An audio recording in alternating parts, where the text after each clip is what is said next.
Extra, extra! Hear all about it! Special podcast presentation. Episode 51. The famous San Diego Chicken.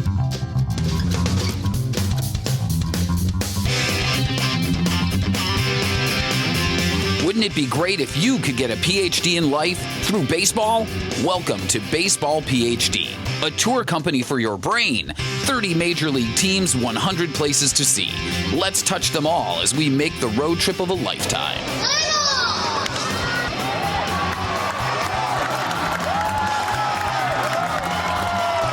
It's a beautiful day for baseball. Hi, I am Ed Kasputis. I'm Farley Dillinger. And I'm Mark Rantala.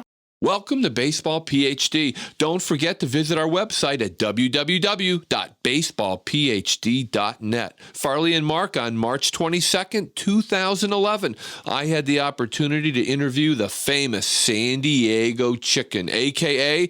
Ted Giannoulas, as we prepare to produce episode 49, San Diego Padres. Hey, you can hear the first 11 minutes of this compelling interview during our San Diego Padres podcast. But Ed, your interview with the famous San Diego Chicken was so good that it requires this special podcast presentation.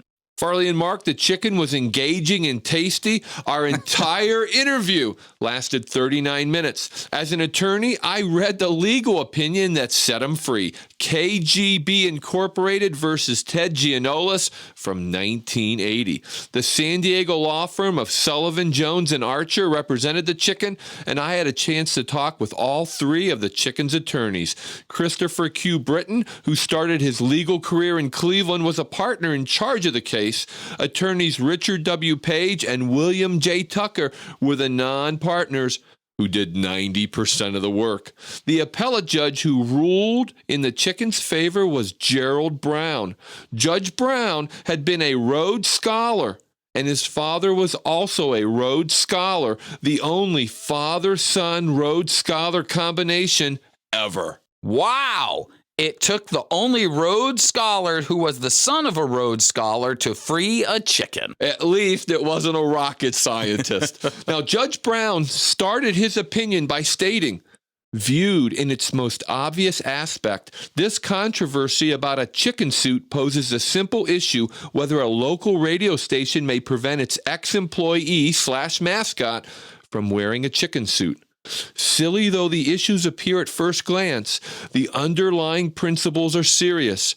We deal with the conflict between an employer's asserted contract rights and the fundamental rights of an employee to earn a living, even in possible violation of the employer's bargain with him. Well, the chicken won, and because of that, we now play Stadium Rock at the ballpark, and the baseball experience is so entertaining that even the most casual fan that doesn't understand the nuances of the game can come to the game and be thoroughly entertained. Thanks to a guy in a chicken suit, leadership is influence, and the San Diego Chicken has forever influenced the game we love. We'll be right back after the break. The only thing bad about April in America is tax day. April 15th, right? This year, we're leaving the country. Oh, Canada. It's time to go to Rogers Center and enjoy the Toronto Blue Jays. Get your passports ready.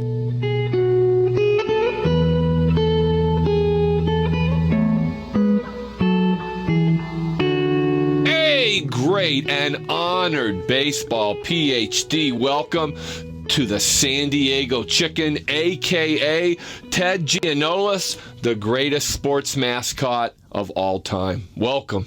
Ed, I'm honored to be on the program with you. Thanks for inviting me. Well, we're more honored to have the San Diego Chicken. And, during the past week, I've done research, and if I've gotten jealous, you're living the life that I want to live. And let's just start at the very beginning. You started working for KGB Radio in San Diego for how much an hour? Believe it or not, Ed, it was $2 an hour. I know it sounds like the Depression era, but this was just back in the 70s. And it started off harmlessly enough as a one-week promotional gimmick. I was recruited right out of San Diego State, right off the campus. Again, they were just looking for a student to fill out a rental chicken suit that they had, and they wanted somebody to go to the zoo and give away candy Easter eggs. I did that bit, but then seeing that it was opening day for the Padres coming up, and as a ruse to stay on with the radio station, I asked if I could go to opening day for the Padres. Totally unheard of. The station gave me the green light. I called up the Padres. They gave me the green light to come down, and I cavorted in the grandstand, and the fans had a lot of fun with it. Even the press got a kick out of it. This was really unprecedented for its time, and the rest became chicken history after that. No, in fact, think about it. You were a $2 an hour entrepreneur, and you weren't unmotivated, even though the minimum wage in Tijuana was probably $2.30 an hour. And because of your entrepreneurship, you took that $2 job, and now look what's happened. You're the greatest mascot. Yeah, thank you, Ed. But here's the way I looked at it. Yes, $2 an hour was nothing. After they took out taxes, right. it was ridiculous. $1.40. But I saw opportunity. And what the heck? I got into baseball games for free. Right. Now, could you beat that? Right. And now, albeit I had to look at it. I had to look at the game through a beak. But you can't have everything. But it was still very enjoyable to me. And I discovered something. I discovered how fans started enjoying the little antics and the little chicken bits I was doing in the grandstands. And it seemed to be having an impact, both for the radio station, and I got encouragement from the Padres. They seemed to be enjoying it. Don't forget, the Padres were a last-place team back then, and they were having difficulty drawing. Ray Kroc, who was the new owner and one of the founding fathers of McDonald's, as we know it today, at the time, he got a kick that his customers were happy watching me cavort around the grandstands. And I think by you starting your career, sometimes you don't know until you're thrown into the frying pan, and you had the gift of physical comedy. And you just don't know that until you don a mascot suit and you start to do it and you go, hey, day 4, I'm getting good at this. Day 6, hey, I'm better. And, you had like Michael Jordan type skills, but who would have known? You're not born in a mascot uniform and playing that shtick. So how long did you work for KGB? And that sounds like you should be KGB Moscow, but how long did you work for KGB in San Diego as a mascot? I ended up staying with the radio station for 5 years. And you're absolutely right, Ed. I discovered things about myself working inside that second skin that I didn't realize. It was almost a Jekyll and Hyde personality coming forward. And I always loved comics, and I took my fascination for comedy. I merged it with my love of sports, particularly baseball. And I asked myself, what would make me laugh if I was sitting in those seats? Right. And so I tried to implement the various sight gags to these fans. And it had a great impact.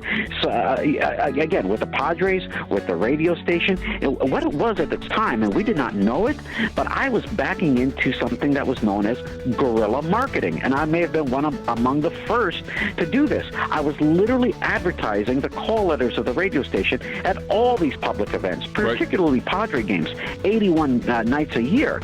And it was influencing listenership for the radio station and bringing fans in for the Padres. Not necessarily baseball fans, but people who are just amused by the whole sight of it all, and they get a ball game on the side.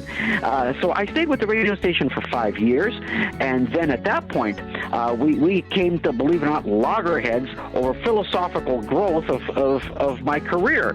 So they fired me. They filed a lawsuit to prevent me from branching out on my own, but lo and behold, the courts eventually ruled in my favor and made me a free agent chicken, and that's how I broke out on my own. No, in fact, San Diego Chicken, I did something that probably most people don't do before they interview you.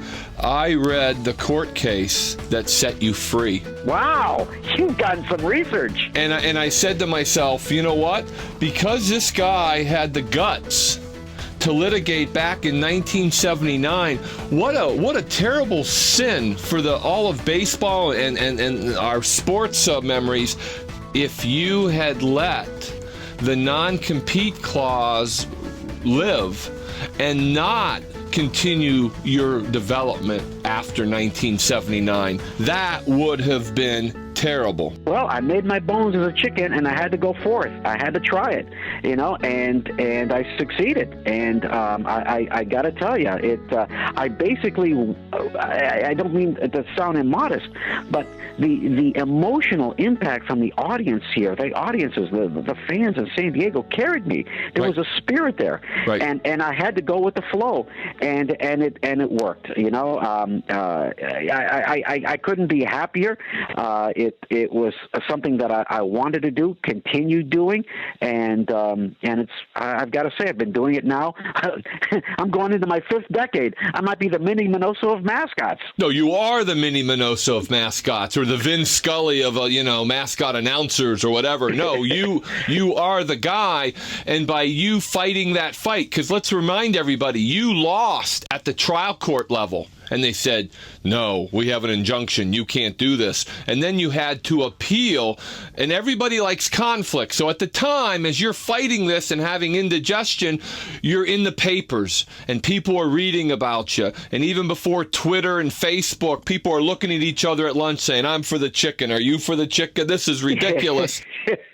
Let's tell our baseball PhD listeners, after you won the suit, you being a master marketer, you came up with the idea of the grand hatching. Yes, and there's a little backstory to that, Ed. I was getting a lot of offers from major league teams to basically leave San Diego and come with them. Right. Cardinals, the Mets, the Mariners, they were all pitching me, come with us. We'll make a new outfit for you, and you can work with us. And it was pretty significant money that they were offering, 6 figures. Wow. I chose to stay in San Diego because I couldn't forsake these people, these fans who literally put me on the map with their laughter. So I made a deal with the Padres, believe it or not, to do all of their games for, believe it or not, $300. Well, let me interrupt you, and here's what I just thought. You know what you were back in 1979? Tell me. The anti-LeBron James. Oh, yes. Thank you. You had such love for your hometown that the 6 figures didn't influence you, and you fought the fight. And okay, now continue your story, but I got to scratch my arms. I got goosebumps. Keep going, San Diego Chicken. That's absolutely right. But if you saw the passion of these people, and letters to the editor and asking me to stay, I couldn't leave. I just couldn't leave. We go through our whole lives wanting to be accepted, and suddenly I had a whole town accepting me as their class clown. Right. And I just couldn't say I'm packing up and leaving. Court decisions notwithstanding. Right. So essentially, I decided to stay, but I asked the Padres for something special on my own opening day when I was going to do the grand hatching. Right. I dealt with the president of the team, Ballard Smith, and I said, let's do something special in compensation for my first game back. He didn't think there would be anything to it because he basically felt, look, we're in last place. We're playing Houston that night, who's also tied with us in last place.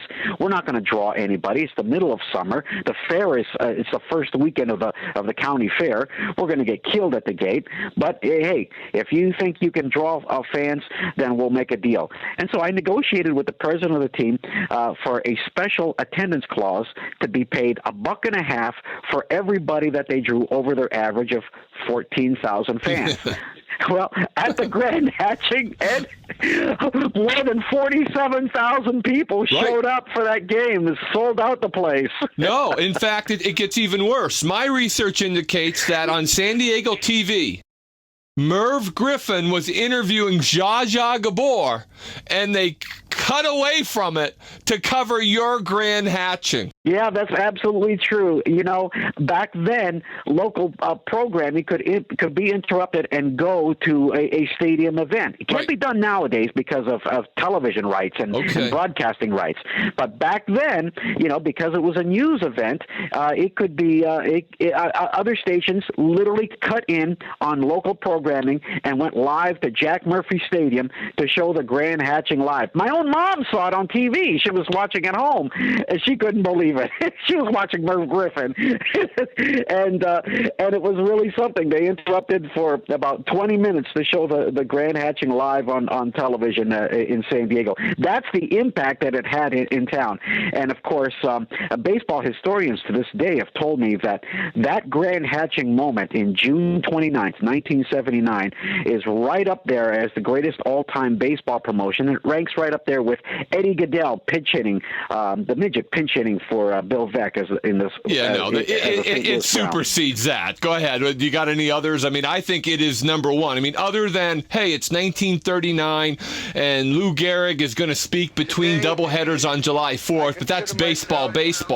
But for sports promotions, your Grand Hatching was second to none. And let's educate our listeners, because sometimes when you have the guts of an entrepreneur with a dream, you made $40,000 that night. That's right. Absolutely correct. And you had to give it. You had to give it to your lawyers who set you free. That's absolutely right. You'd think for one night, Ed, I was the highest paid sports personality in the world, and I wish I would have done something smart with that money, like buy IBM stock or San Diego real estate, or even hire ZZ Top to play at my birthday party. But no, it went all to attorneys because it served virtually as a defense fund for me. But that one single night did keep me alive in the courts, and that's how I was able to fight and survive. Oh, I will make the argument that the $40,000 that you earned that night and you paid to the lawyers to win your case was the greatest investment you could have made with your life, because you truly are doing your life's calling. Well, yes. You know what? You never know. You never know what fate has in store for anyone in this life. And growing up as a little kid, I always loved sports, and I wanted to be an athlete. Never had the build for it. Right. And then I wanted to be a comic, and I just didn't apply myself as I did. But here I saw an opportunity, and it just delved together, and it just worked out. I remember telling my mom as a kid one time, I said, "Mom, one day I'll be in uniform at Candlestick Park. You'll see." Well, I ended up at Candlestick Park. It was just the wrong uniform, but still had a lot of fun along the way.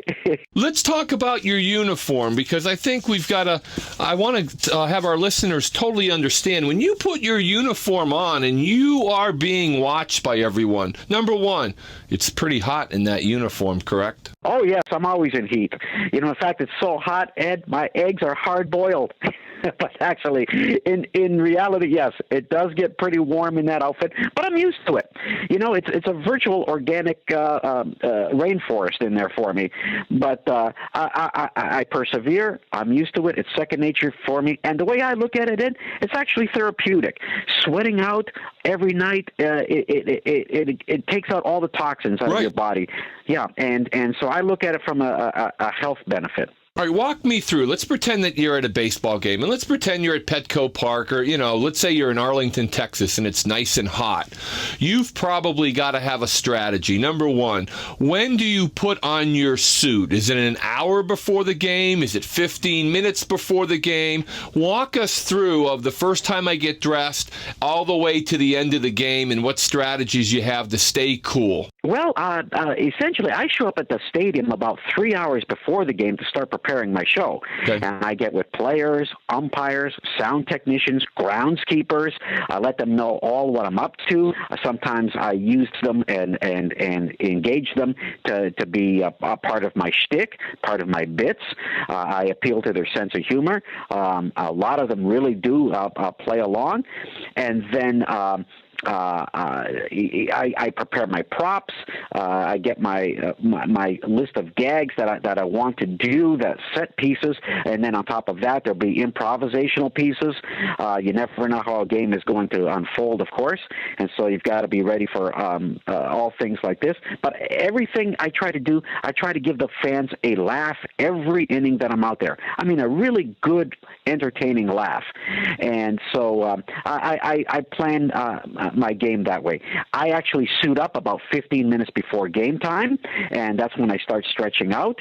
And then I'll hit the field about the second or third inning, let the fans get warmed up to the game, get acclimated, get seated.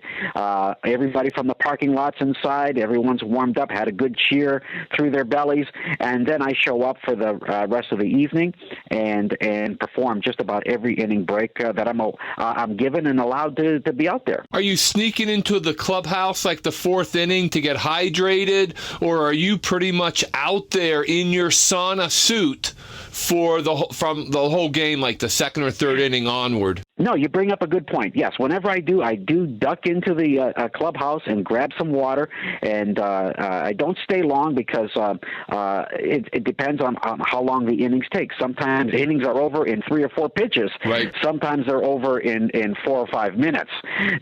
Sometimes longer. So, but I just play it by ear. But when I do my little pit stops, I try not to take long, and I try to get out there, either back onto the diamond itself if it's the inning break, or jump back into the grandstands or on top of the dugout to be visible and just keep the momentum going with the fans. Just doing anything that's comical without impeding on the dignity of the game, though. That's important to me. Right. I try to follow the game. The game leads, I follow, and I kind of fill in here and there where an opportunity might present itself. Right. You're the respectful, physical comedian who loves the game. Oh, absolutely. Baseball, the best thing about baseball, Ed, it has such a character, such a sense of humor, so much lore to it that it's the best of all the sports for its I guess its fundamental appreciation beyond statistics for me. Now, the one thing that I credit you for is that if we had gone to a game, let's say it's 1975, in between innings and all that, we're looking at the field, we're looking at the groundskeepers and all that. It was you and the growth of your career that said, hey guys, look at all these little teachable moments where I can do physical comedy in between the innings, in between this, in between that. And you kind of educated the rest of the baseball world to say, yeah, we're going to constantly entertain, and then the NBA kind of copied and all that. But before you, at times going to a baseball game was a lot more like golf than it is now, where it's exciting almost every moment. Even if you don't love baseball, you're going to get entertained. Well, that's a good point. Over the years, I've introduced a lot of firsts to baseball. Right. When I started off, there was just organ music played in over the sound system, and I was really the first to try to introduce taped, recorded music. To an audience at large at a baseball game. Now, given my background with a rock and roll radio station, I would bring tapes to the ballpark, and because they didn't even have, at Jack Murphy Stadium, they didn't even have the sound system, I had to bring boom boxes, and I had to have the PA man literally put his microphone to the boom box between innings to allow me to play a song, a popular rock song or something that would be that would dovetail a little better to one of my bits on the field that perhaps an organist couldn't do. Right. And then and just by virtue of the fact that even here was a guy in a costume showing up every single night for every game, goofing around in the grandstands, in and by itself, that was unique, among other things. and it just opened up, like you've even been touched on here, another world of sports marketing. Right. I think it opened up the appreciation of fans towards the game, brought up more families. I got letters, I got phone calls from hardcore baseball fans who were thanking me that their wives and girlfriends had now no problem coming to a Padre game. Exactly. In fact, I'll give you one more deep thought. Because of you, and you didn't mean it, this was an unintended consequence of your genius, but because of you, I think the place you'd get the worst reception, the 1980 Major League Baseball organists. And you go, what do you mean? Because you introduced this rock and roll music and all this, the evil owners started to scratch their head and say, you know what? We can play an 8-track tape and we don't need organists as much as we used to. And now the girlfriends are coming to the game instead of just grandpa and his son and his grandson. It's something to be said. I have to lay a stake and claim that stadium rock as we know it today was something I incubated back from my rock and roll days in the 70s. Right. When I had to do something more in pushing the envelope and expanding my act. Right. I had to take it beyond the Lawrence Welk music that was played between innings. Exactly, and that was an unintended consequence. I am not saying that you ever had baseball organist voodoo dolls back in San Diego and you wanted to destroy them. But if you look at the major league stadiums, I mean, like Dodgers, they have a great organist in Nancy B and all that. But it's a dying breed. But that's because everyone's changed, and you kind of you had an iPod before everyone else did, and you took your mind and it changed Major League Baseball for the good, I think, in the big picture, for the good. Yes, and I wasn't trying to eliminate or make make organists instinct.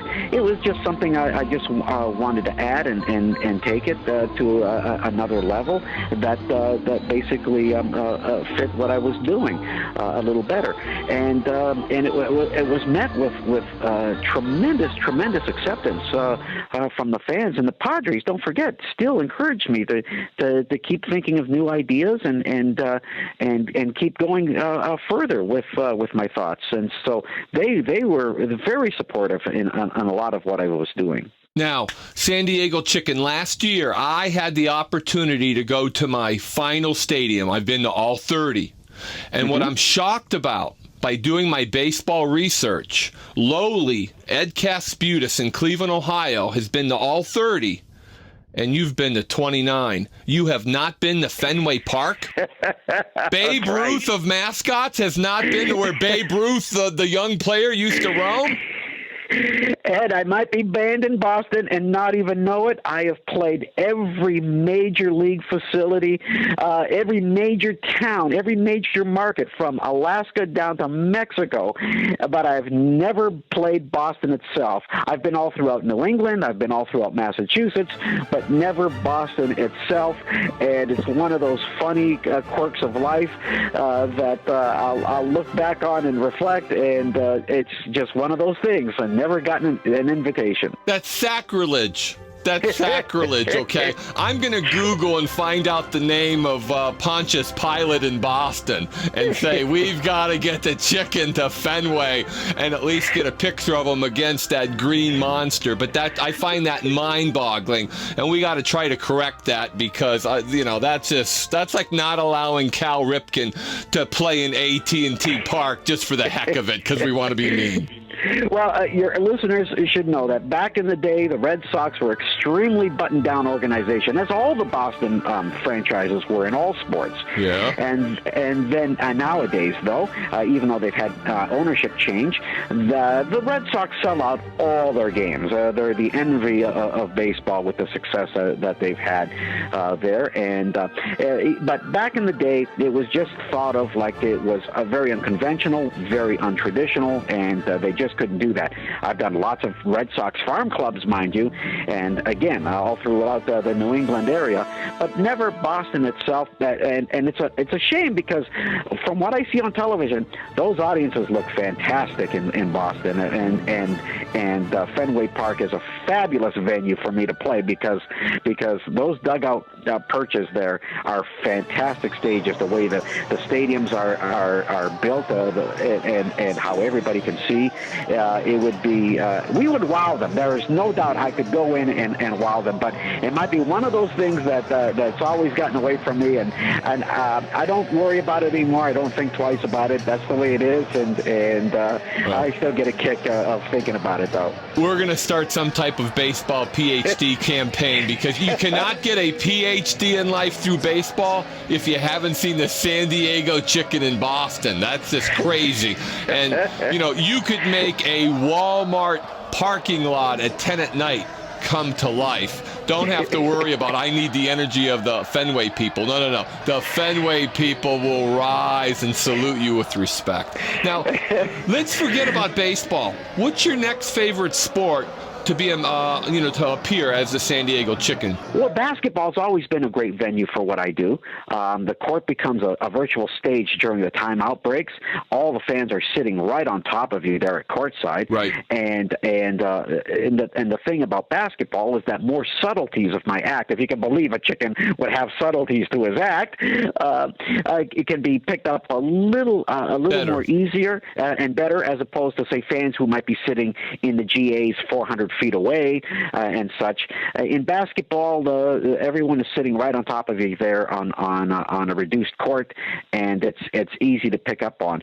My personal favorite sport, I love hockey. Being from Canada, obviously, I'm a big hockey fan, and as football is a little more difficult for me to work, but I really enjoy it as a fan on television. Yeah, I forgot. You were born in London, Ontario. Yes. And you emigrated legally to the United States. In 69. In 1969. And so you've been a citizen since 1969.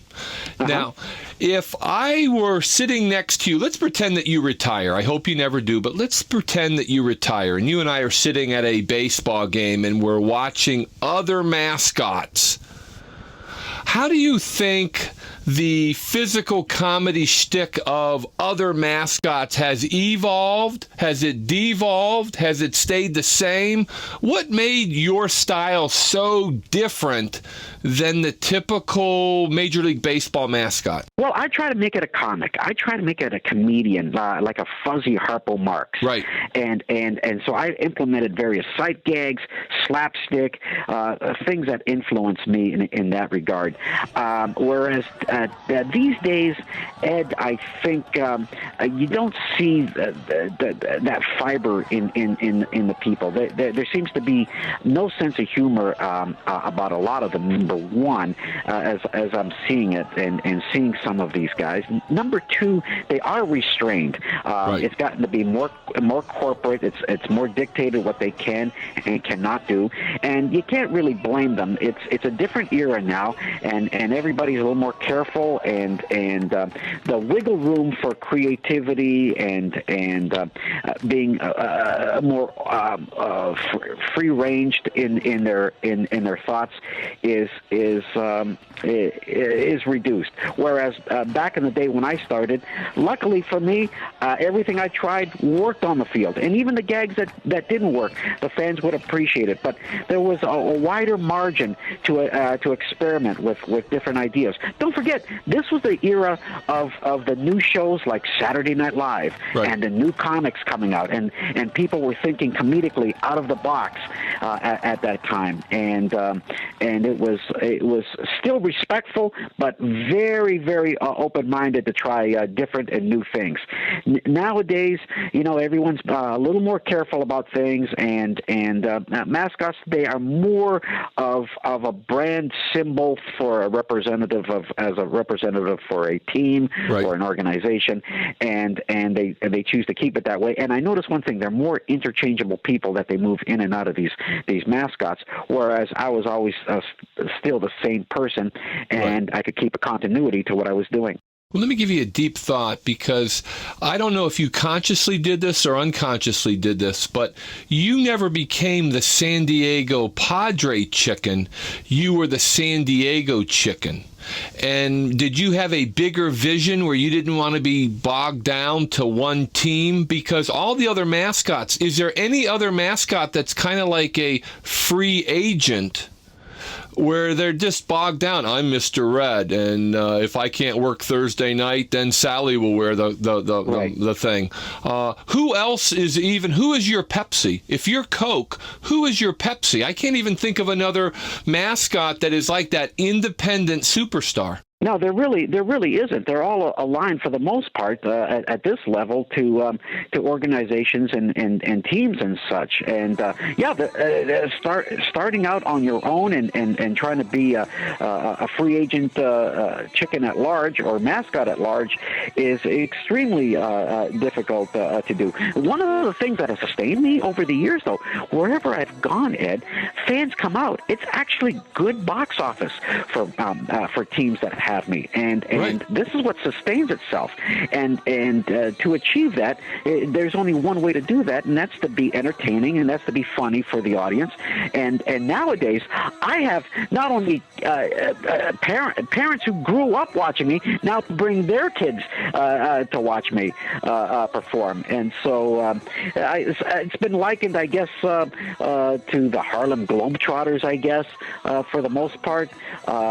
Just going around the world. But when I started out on my own, I figured, well, might as well see if I had the whole country available to me as a canvas. I play all these different audiences, go coast to coast, and perform, much like an old vaudevillian used to do. Well, I think you hit two strategic home runs: having the guts to litigate in 1979, having the guts not to leave San Diego and become the Mariners mascot, and not becoming the San Diego Padre chicken. And if I had to relive my life, it's like, boy, you hit it just right. Is it possible for someone to be the San Diego chicken of 2040? Could you start a career now as an independent guy like you did and do it for 30 years, 40 years and love it? Wow, I don't know if anybody could have that stick-to-itiveness and that drive, that passion that I had, and the sense of humor to sustain you about it all. It takes unique characteristics, no doubt, and it's hard to say if it could be done. But I was going viral before anybody knew what it was like to go viral. Right.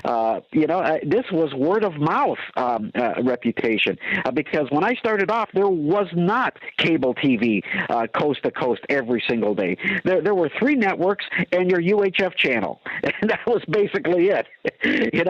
And so it sounds to me that what you did I was going to say in 1980, 1979 was harder than if you started today as the San Diego chicken and you had the skill that you have. You could be a YouTube sensation and all of a sudden, get notoriety. You did it when it was even harder to do. Yes, and YouTube sensations, though, these days, I notice, last about as long as chewing gum flavor, and they seem to come and go. There seems to be no sustainability to it. It seems to be the flavor of the week, and then it's gone. Right. But back then, I learned that personal contact, hands-on experience, person to person, carried more weight, carried more goodwill, more good faith than anything else on over the screen, and I did that, and I'm still riding that wave to this very day, and I'm thankful for that. You know what, Ed? I can honestly say that I am thankful that I grew up in the period that I did, because I don't mean to sound like some old timer, but I tell you, it was a different era back then, there was quality and bonding, Right. in people's spirit than it is so much more fleeting today. Right. Let's talk about your human life, San Diego Chicken. I imagine, are you married? Yes, I am. Uh-huh. Do you have children or chicklets? Or? Do I have kids? I got 5,000 kids every night, Ed. Actually, but personally, no, I don't have children. It's one of my great regrets of performing that I never took the time to have a family because I felt I couldn't be a father in absentia. You know, God bless the soldiers. I don't know how they do it, but I am one of those guys that I would want to be home every single day and to see and experience the growth of kids. But I can honestly tell you that performing every night, no matter where I am, I enjoy the company of kids. Again, one of those unintended good consequences I did not know I would enjoy when I started off as a college kid. Right. I discovered about myself, and I like to try to appeal to every age, but I got to tell you, it's a great thrill being out there performing and hearing the squealing, high-pitched laughter of kids up in the grandstands when you're finishing a gag. I tell you, that carries your day every time. No, I agree. In fact, here, I'll give an advice to all these businessmen and lawyers out there. Right before I called the San Diego Chicken and we did this interview, I spent 1 hour on YouTube watching the San Diego Chicken. Ladies and gentlemen out there, when you feel blue, when you think the mortgage is too big or the corporate culture is too rough, get on YouTube and watch the San Diego Chicken for an hour. And I guarantee you will be grinning, you will be smirking, you will think that you're 8 years old again. And that's the joy that you have brought to the United States of America and probably anyone else, including Canadians. You make us smile and you make us forget about whatever day-to-day problems we have. You're very kind, Ed. That's I'm really taken aback by your kindness and the compliments. That's very nice. I'm just doing my Empire stick. I'm calling them like I see them. That's all I'm doing. Thank you, my friend. I appreciate that. That's nice of you. In closing, let's talk about Elvis Presley. It's my understanding that I never did, but you got to go to an Elvis Presley concert as the San Diego Chicken. Yes. And what happened? One of my favorite stories, and this is true, about 18 months before his passing, in fact, his last concert in San Diego. Back in the day, I used to go to all the concerts as an ambassador of KGB Radio, the rock radio station that was sponsoring me. And I was performing in mid-song as Elvis was singing "Whole Lot of Shaking Going On." I decided to dance in front of Elvis in front of the stage. Elvis caught his glimpse caught me dancing down in front of the stage, and the man started laughing hysterically on stage.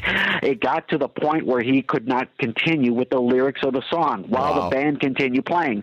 The man was laughing so hard, he had to drop to one knee to try and catch his breath.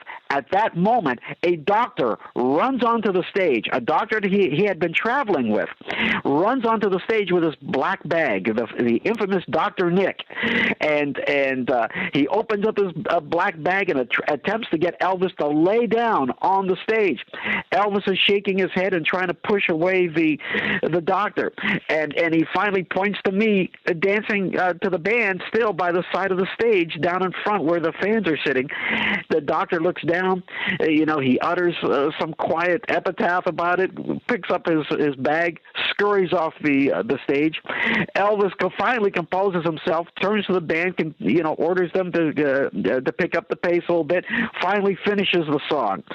After the song is done, Elvis apologizes to the audience. He says, "Ladies and gentlemen, I don't know if you all can see in the back, but you got to believe me. There's a chicken dancing up in front of this stage here." And the audience applauds as if to say, "Yes, Elvis, we know who you're talking about. We're familiar with him." And then Elvis, bless his heart, delivers one of the great lines of all time. He turns to me and he says, I don't know who put this chicken up to it, but I want to warn him. My manager's name is the Colonel. And with that, I feigned a tremendous outrage and turn and ran up the aisles of the sports arena and out of the building, to great applause. And Elvis got a great laugh out of the deal. And only if the audience knew that at the time they were watching the two greatest entertainers in the history of the world. Hey, well, you're very kind, my friend. You're very kind. I consider myself lucky to be mentioned in the same breath as Elvis, albeit in a quirky way. But it was a true story that actually happened, and I look back and reflect on that, and I just wonder if given the time span he had left in his life, if Elvis ever laughed that hard again since. I'm sure he didn't. And the San Diego Chicken, thank you for the goosebumps, and thank you for being on Baseball PhD. I appreciate the kind thoughts. Thank you, Ed. Coming up next, closing thoughts. Ed, what an interview. Completely interesting, thoroughly enjoyable. And I'll give you a deep thought, Farley. I believe that Ted Giannoulas deserves to be inducted into the Baseball Hall of Fame. He started all the mascots, he influenced, and I believe that he has a spot in Cooperstown, if only the people in charge of Cooperstown will get it. And here's another interesting thing that I was shocked about. The San Diego Chicken has not been to Fenway Park. That's the only major league ballpark. That's probably the only ballpark in North America. Shocking. He's almost a PhD. Almost a PhD. And you know what, Baseball PhD listeners? We've got to start a campaign. We've got to help the chicken. He deserves it. And I told him, when you go to Fenway, we'll do a PhD ceremony for you just like we did for me. Even though I'm not worthy compared to what the San Diego Chicken has done. Now, next podcast, we're going to Toronto. Toronto is 119 miles from London, Ontario, where the San Diego Chicken was born and raised. Farley, this is a great timeline to understand when the San Diego Chicken started his career. Do you remember when Hank Aaron broke Babe Ruth's home run record? No. Okay, I do. And for everyone else that were normal human beings and born in the right decade, you will remember the next day is the day that the San Diego Chicken started his career. April 9th, 1974. It was the Padres' home opener against the Houston Astros. And it was the same night when new Padre owner Ray Kroc grabbed the stadium microphone and told the crowd, "I've never seen such stupid baseball playing in my life." So the day that the Chicken started, he's sitting in his uniform watching his owner grab the microphone and say, "What are you knuckleheads doing?" Now, let's not forget this. The Sporting News named the San Diego Chicken as one of the top 100 most powerful people in sports in the 20th century. Farley, that's why he deserves to be in Cooperstown. This list of the top 100 includes Muhammad Ali, Babe Ruth, Jesse Owens, Pete Rozelle, Ted Turner, and Wayne Gretzky. What sport did Ted Turner play? He played the sport of money. In fact, in 1978, Ted Turner was trying to lure the San Diego Chicken to Atlanta. And like we had heard in the interview, I believe the San Diego Chicken is the anti-LeBron James of his era. He stayed in San Diego because he loved the people, and money alone could not buy him and make him leave the city that he loved. In closing, San Diego Union sports editor Jack Murphy. You've heard of Jack Murphy Stadium? Mm-hmm. Well, he was the guy that said, "We need a multi-purpose stadium in San Diego. We're just as good as L.A." He wrote, "The Chicken has the soul of a poet. He is the embryonic Charles Chaplin in chicken feathers." Thanks for listening to Baseball PhD with Ed Kasputis. If you like this podcast, tell your friends and family to go to baseballphd.net. Be sure to check our archive section for previous podcasts. If you have any brilliant ideas or comments, you can email the show at ideas@baseballphd.net. This has been a Baseball PhD production.